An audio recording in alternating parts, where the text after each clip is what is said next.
Hello there, dearest friends, and I presume assorted enemies. What Culture Wrestling's Adam Cleary here, and it's now time to talk about the Royal Rumble. Now, I don't want to get carried away here, but I do think we can all agree that the Rumble is, without a shadow of a doubt, the single greatest thing about all of professional wrestling across the entire world ever. Like, I mean, it is, isn't it? Like, it's the funnest match type WWE have. It's the one thing that never normally lets you down across their calendar year of complete disappointment. It's fun, it's random, it's exciting. Things that we never thought we'd see, we see, and people we never thought would debut, they debut. It's just brilliant. But because there are so many moving parts involved with it, it probably won't surprise you to learn that WWE quite frequently change their mind about what they're going to do with it. Sometimes they have an idea months in advance that involves the Rumble. Other times they literally just get to the day and go, ah yes, should probably pick a winner for this thing. Looking through the annals of time, various Rumble cards have had shocking debuts, heel turns, face turns, surprise winners, and all manner of things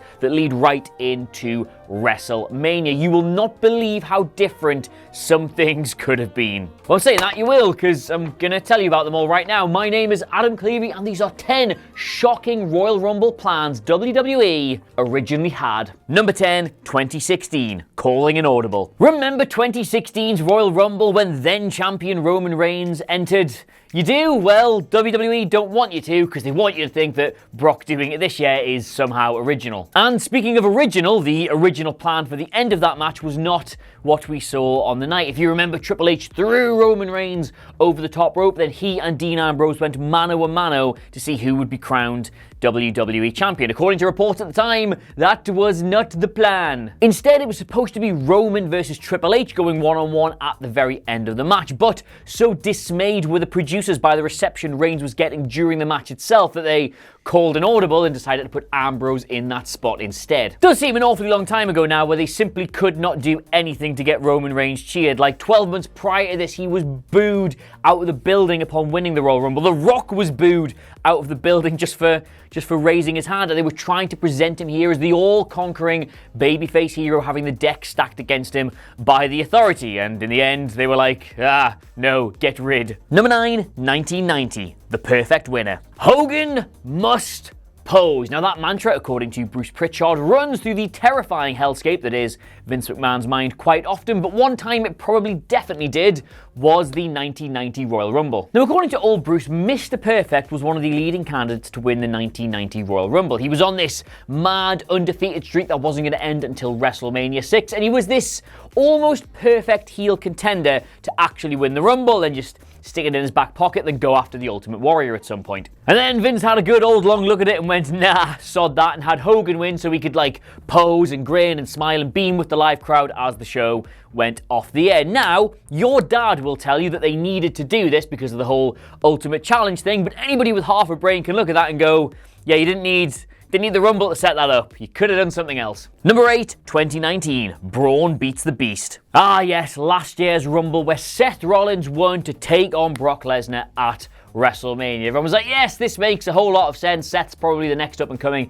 babyface champion. Give him the Rumble win. This is all quite logical. But that was apparently not the original plan at all. According to reports in WrestleVotes, and as ever, little pinch of WrestleVotes there, Vince really liked the idea of Braun Strowman toppling Brock at the Rumble itself, and then Drew McIntyre winning the 30-man free-for-all to face him at WrestleMania, which would then, of course, just been two really big, beardy men just slapping into each other for about 15 minutes. But you and I, of course, know that that's not what happened at all. Seth Rollins won the thing, then he went on to WrestleMania, opened the show, kicked Brock Lesnar in the dick, or at least I think he did from where I was sitting, and Braun's title plans got put on ice again. Number 7, 1993, Scott Steiner's solo success. Should probably acknowledge at this point that loads of this comes from Bruce Pritchard. He was in Vince McMahon's inner circle in the 90s. He was trusted to write most of the TV, and the stuff he comes out with, the stories he tells, are certified deep-fried solid gold. And at the time, Bruce absolutely loved noted tag team wrestler Scott Steiner. And yes, that is the same Scott Steiner. He was in a tag team back then, way before the whole booty daddy, freakzilla, gonna touch all you woman bits all the time. He was a tag team guy who wore a funny hat and did lots of suplexes, and Bruce loved the idea of him being a huge surprise, going all the way, suplexing all these people, and possibly even going to win the title at WrestleMania. So he wrote all this, and he presented it to Vince, and Vince looked it over and went, "No, get out." Vince wanted big Yokozuna to be really big in the Rumble and then win the thing and then go to WrestleMania and be really big there as well. And he wasn't going to shift from that idea whatsoever. But on some level, it was written down at WWF at some point that Scott Steiner, this version of Scott Steiner, was going to win the Rumble. Wouldn't that have been a sliding doors moment? Number 6, 1997, the Free-for-All Rumble. Now, if you look at this event, when they filled all 60,000 seats of it, you could have been forgiven for thinking that business was booming for the WWF back then, but it was not. Live crowds were down, ratings were down. They had a big problem. In fact, things were so bad that the USA Network that they were currently airing on suggested that they aired the Royal Rumble on television instead of pay-per-view. It had popped a massive rating some years previous, so they thought it would do the same again and really help the struggling show. And WWF were like, yeah, right, okay, that's what you want. We'll do that, and they made plans to do it. And then all the pay-per-view providers who had spent a lot of money for the rights to the Royal Rumble their little knickers. They came down with the full weight of threatened legal force on the company so that this couldn't happen, and with no actual show planned in its stead, WWF had to air selected highlights from a Toronto house show that night on television. Seems like that could have been easily avoided, although it would have been really fun to watch Bret Hart's tantrum on telly. Number 5, 2012. John Cena must choose. Now, I like Sheamus, right? He seems like a nice guy, likes his football, he seems like a top bloke. I reckon we should try and hire him if he ever retires from wrestling properly, but the guy should not be a babyface. He sat through one babyface run, it was really bad, and when he came back, he just clobbered Shorty G. It was a bit lame, but I was very relieved. And I guess if there was one good thing that came out of his babyface run, it was that Royal Rumble win, but it almost, very almost, never happened. According to Big Band Uncle Dave and the boys and girls at the Wrestling Observer newsletter in 2012, the original plan was supposed to be that Cena would win the Rumble and then be forced to choose between wrestling for the WWE title or taking on The Rock in a special showcase match. Now, yes, that is a waste of the Rumble, especially if you're not going to go for the title, but it's a unique, interesting storyline. It would have been good to see how they presented that. Apparently, the second choice after that was to give it to Randy Orton so he could win it in his hometown, but eventually, common sense prevailed. They gave Sheamus a go, so points for originality, and, well, I forget what he did to Daniel Bryan at the following Rumble.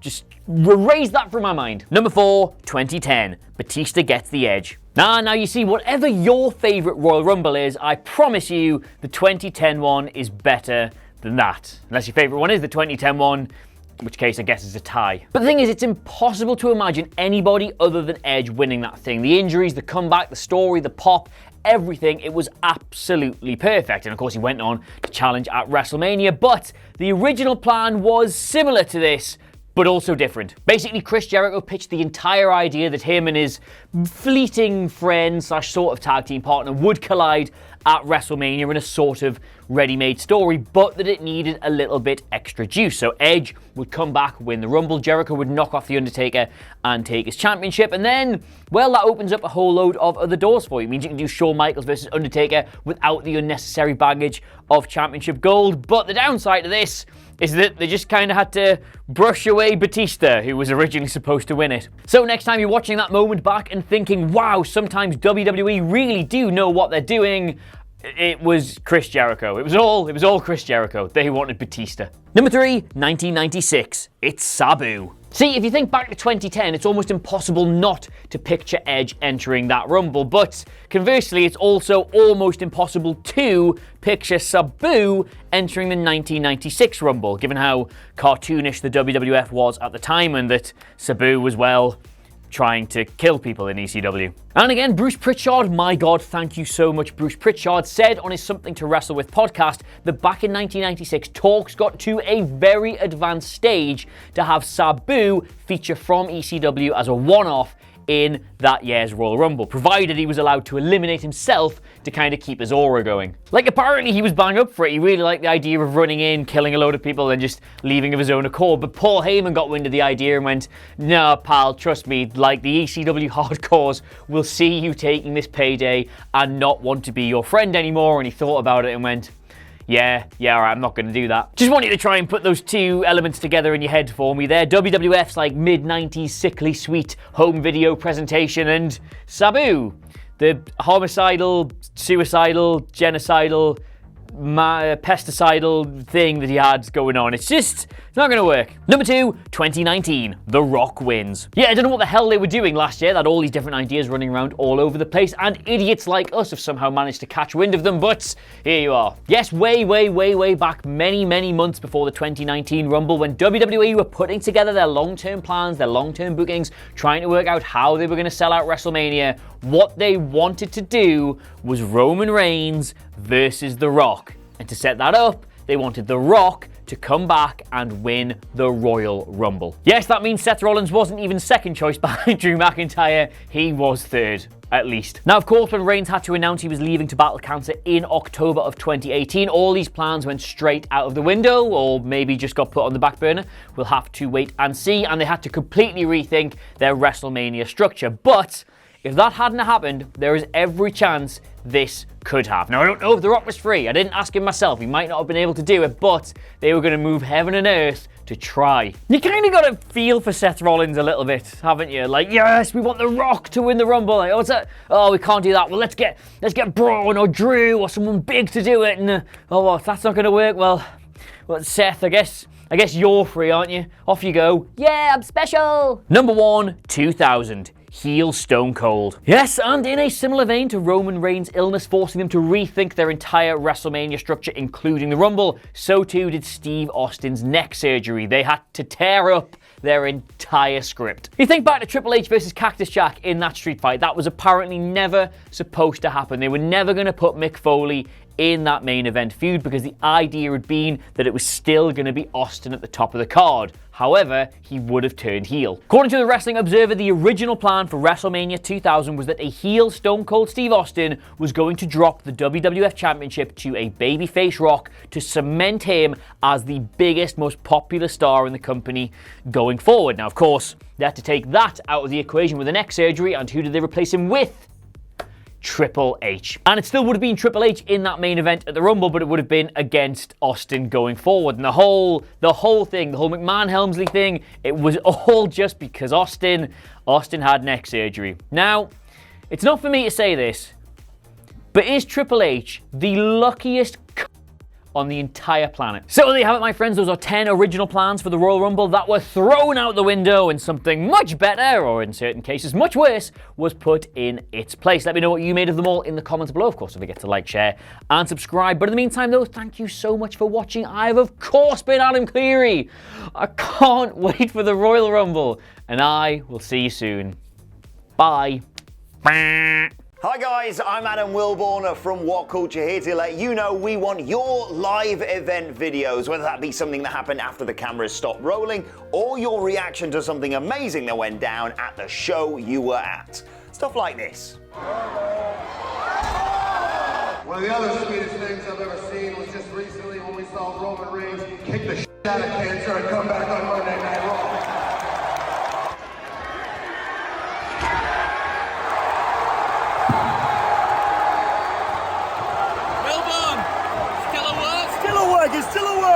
So make sure you send them to us in all the usual ways. You can tweet them at us, you can send them to us on Facebook, you can email them to us. Hell, if it's your sort of thing, you can stick them on a memory stick and post them to What Culture. But the one thing you need to remember is good, bad. Thanks for watching. Bye.